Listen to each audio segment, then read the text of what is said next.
does art help express an artist's values and way of looking at the world? Well, it's a question I'll be exploring with Richard Wilson, a philosophy instructor at Towson University, an artist, and a member of Towson Arts Collective.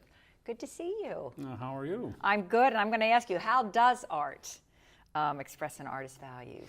I think that Aristotle sort of summed it up best in his Metaphysics, where he thinks that human beings are by nature curious. And what I would say is that part of the artist in all of us is that we have some kind of vision. And so what we try to do through our art is express our internal vision of what the world looks like.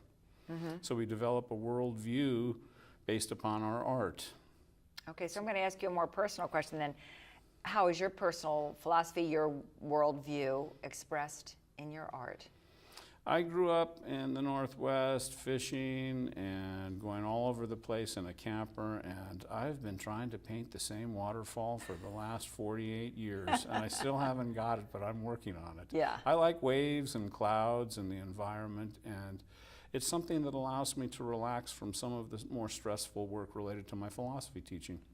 So you find philosophy teaching rather stressful, are you saying? Well, it's challenging in the sense that when you're dealing with contemporary issues like the issues in today's world, you have to be somewhat careful with regard to what you say, because people can become quite angry, and getting them to challenge their own ideas is difficult. So at times, yeah, it's a little stressful, but it does do something for me that's quite natural. I've been doing it a long time.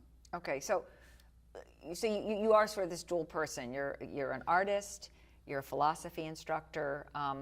How do you mesh the two then? I think that my main work in philosophy right now has been applied to ethics, and ethics is part of value theory, and value theory includes aesthetics and theory of art and ethics, and so it's part of a much broader picture with regard to what do we think should be the most valuable things that we are concerned with. Ethics is very important because it's related to how we should treat each other. Right. Art is something about what should we value, and for me, the environmental art ties directly into the environment has to be valued in order to make sure that the people that follow us, our successors, have a livable and sustainable environment. So right. I focus on environmental art.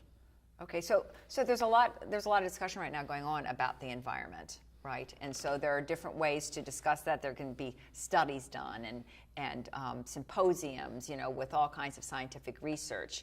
You're saying that through art, that art can also be a very powerful tool in understanding the environment and how we treat the environment. Well, I think it's important to really introduce it to young people, because I think that by the time people, and young people included, get to a certain age, ideology sets in, and young people are naturally drawn to the environment. So through the construction of art and the talking about art, the creation of art, mm-hmm. what you can do is start to nurture values in children even. Right? So I like to run a workshop on let's all paint waterfalls today. Maybe you'll get that waterfall you've been looking for all these years. I'm still trying. Okay. So apart from your teaching, apart from your own artwork, you also are a board member for the Towson Yes. Arts Collective.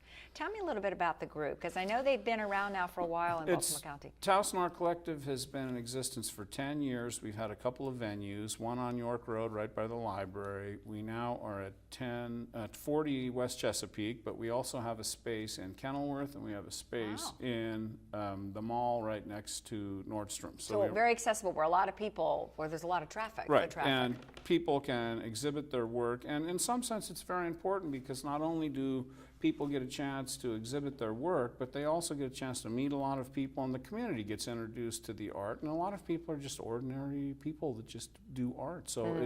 it provides a basis that's sort of a non-gallery. We have to make money right. As our first priority, but we like people to buy the art. Right, right. So it ends up being quite important for us to help have a group of active centers in the community, but also I think it allows people that might not have a place to exhibit art. Yeah. Just by joining the collective. Yeah. So also there are folks who are maybe a bit intimidated about going into a gallery, mm-hmm.